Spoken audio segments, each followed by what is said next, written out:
Dear Diary. So I was obviously not in a great mood first thing this morning. I'm trying to think of ways to sort of problem solve around that, especially because I know that I can just buy an alarm clock to wake up to, but I would like something to fall asleep to. So I'm thinking what I'm going to do is actually keep my primary phone out in the living room to charge overnight, and I'll be taking the work phone on flight mode and just Bluetooth on into the bedroom with the Bluetooth speaker, so I can go to sleep listening to sleep stories, have that as my alarm to wake me up. And then I guess also maybe even have the alarm out here, so I actually have to get up and out of bed to turn it off. So all different things just to try and help me, I guess, improve my mood and life. So what I had to do today was take the car to get some new tires put on. So we did that, which took about an hour and a half. So I spent that time reading a book called Breaking the Habit of Being Yourself by Joe Dispenza, which I started reading maybe almost a year. Oh no, I was given it when Kate left, so that's almost 6 months ago. And so yeah, I've finished. I'm up to chapter 3 now.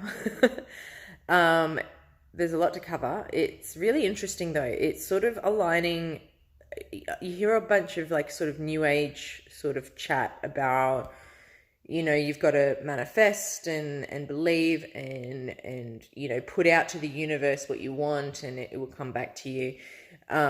It almost breaks it down in a scientific kind of way. Joe Dispenza, I believe, is like a neuroscientist, and he combines neuroscience with quantum physics as a way to explain how you can, there is an infinite number of possibilities and outcomes for anything, and the way that you can align your consciousness, subconsciousness, and your body and intention and behaviors to all make that future that you're intending or that you want to basically just to manifest it, to manifest abundance, to manifest whatever you want in your life.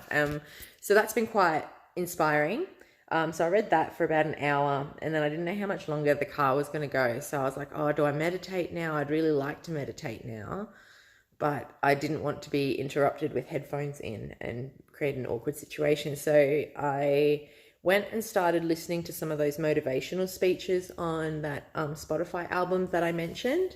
I also found a Joe Dispenza interview on Spotify as well, which goes for 45 minutes. So when I have a bit more time free, I will sit down and listen to that. But otherwise, the motivational speeches are anywhere between like 4 and 10 minutes per track.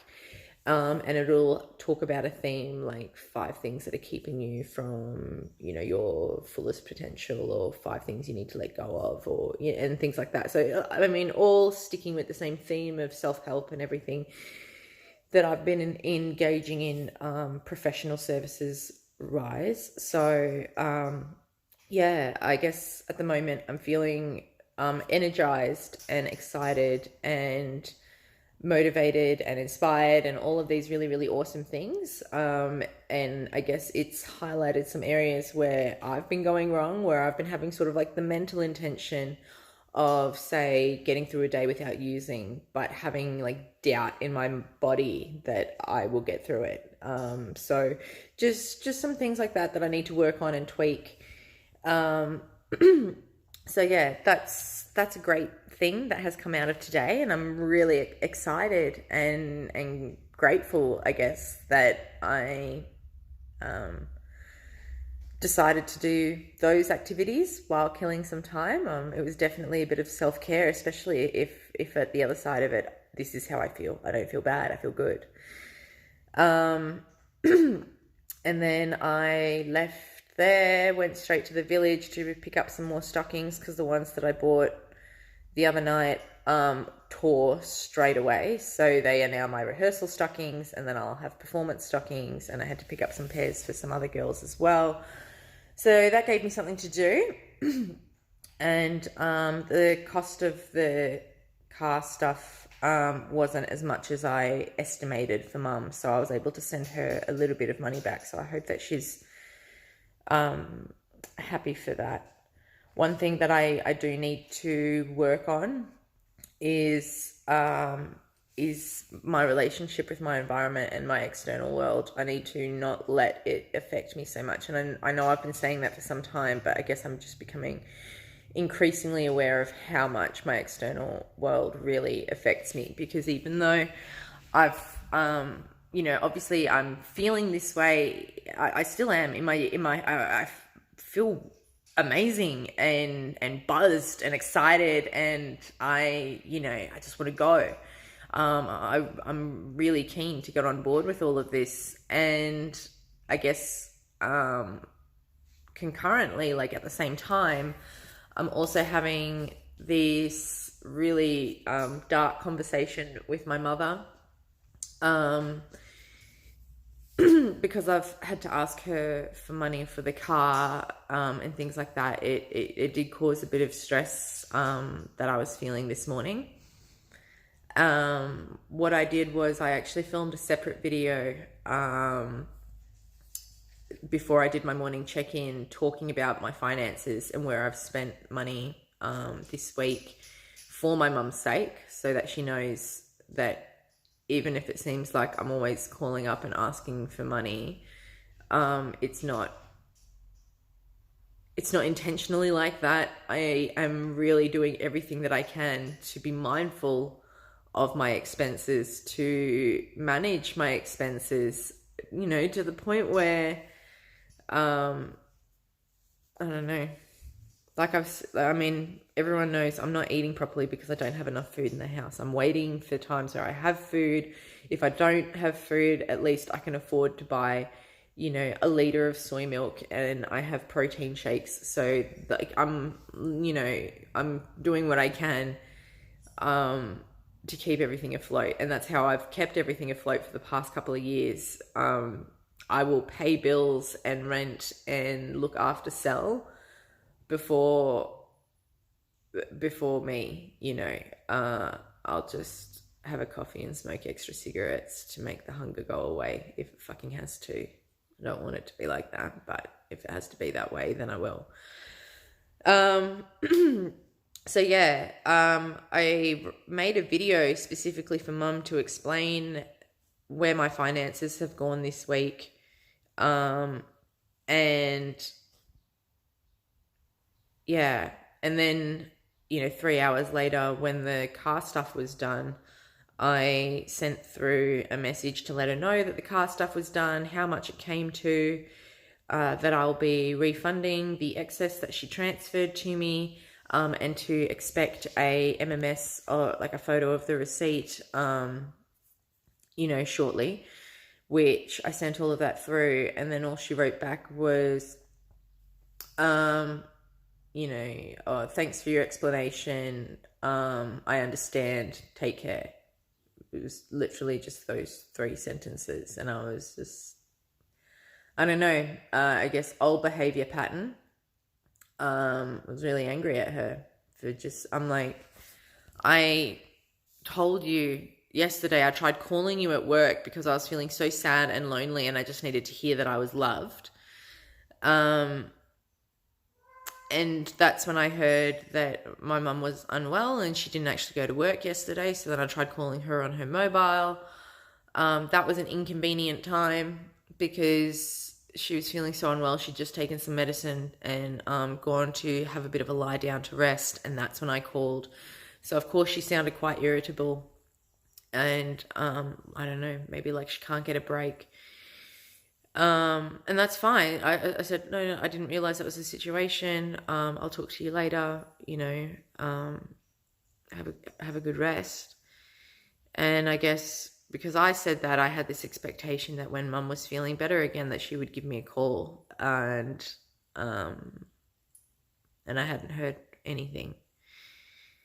And so I tried to say to her, I'm like, Mum, I'm crying out to you, and I'm not enjoying these phone calls because you sound irritated and short and cold and distant, and it's really upsetting to hear you talk to me like that when I know that I haven't done anything to deserve being spoken to like this, like with that tone. And she, I don't know, apologized for the tone, but didn't change it, which still kept making me feel worse. And now I guess, and then, yeah, so we've not spoken on the phone. I've sent her those texts, and then she's just sent back another text, which seemed quite short and blunt. Obviously, I'm being affected because I have higher expectations of my mother than maybe she's capable of. And that's something that I do need to look at, work on, and address, because if I wasn't given that love or care or what, I have these issues because that wasn't given to me as an infant. Why the fuck am I expecting someone to provide them for me 30 years later?